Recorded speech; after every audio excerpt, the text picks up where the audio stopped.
Around 2:34 a.m. this morning, Milton police received a call from the Boston police. The Boston police had been notified that a vehicle had pulled into the Carney Hospital and had occupying it several people who were victims of gunshot wounds. They notified our state police unit with the Norfolk District Attorney's Office, Boston Police, Milton Police, the Norfolk EA's Office, State Police, Randolph Police, State Police Crime Scene Services are all joining together, working on this case in unison. Prosecutors as well were on the scene. The rear passenger in that vehicle, Asa Finley, 26 years old, Mattapan, was dead in the vehicle as that pulled up to the hospital. Another passenger who was in the front seat, passenger side, Rodney Almond, 37 years of age, from Milton, was given emergency treatment at the hospital, but soon thereafter died in the hospital. There were 4 passengers in the vehicle. The driver was not injured, or at least his injuries were not serious. The other rear seat passenger received medical care at Carney Hospital. His injuries are not life-threatening.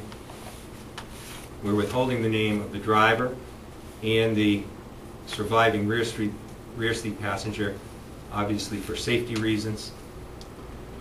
We're proceeding with the investigation, which resulted in at least 14 rounds of bullets. We found 14 bullet casings thus far shot into that vehicle, or in the scene of that vehicle. That's been a crime scene since this morning. It hasn't been released. From what we can determine right now, it appears that it wasn't random. That the occupants of that vehicle, it seems at this point, were prior to the shooting at a nightclub in Randolph on Route 28, currently known as the Vault. It used to be called the Coco Grande. They were there, it seems, in the parking lot prior to this, and that's one of the aspects of this that's being investigated. These kind of scenes and this kind of violence with guns, with the access to guns, with the reckless shooting that occurs, has just become all too common. If people look at an incident like this as a wake-up call, I think they've been asleep for a very long time. We just cannot continue to tolerate this wild and reckless violence on a statewide basis. We're doing our best, and we'll work together jointly to bring to justice the people that did this. Everyone is in jeopardy when this kind of reckless activity occurs, and it has to stop. You can look right here in Norfolk County just in the last few weeks.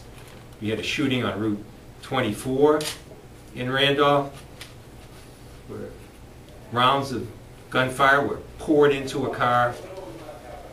We had a shooting a couple of days ago in Randolph where someone was crossing the sidewalk, and 3 rounds were put into that person who survived. Today, in any community in America, particularly communities that, urban communities and suburbs that border them, is that gun violence, random gun violence is significant. And even though we don't experience this that often, the reality of it is that when someone's shot in a shooting of this nature, you have victims who are taken way before their time and in a violent, atrocious way. And it leaves the community, the families, the victims' families, everyone in a huge void in their life. And it's really come to the point where it really needs to start to be addressed.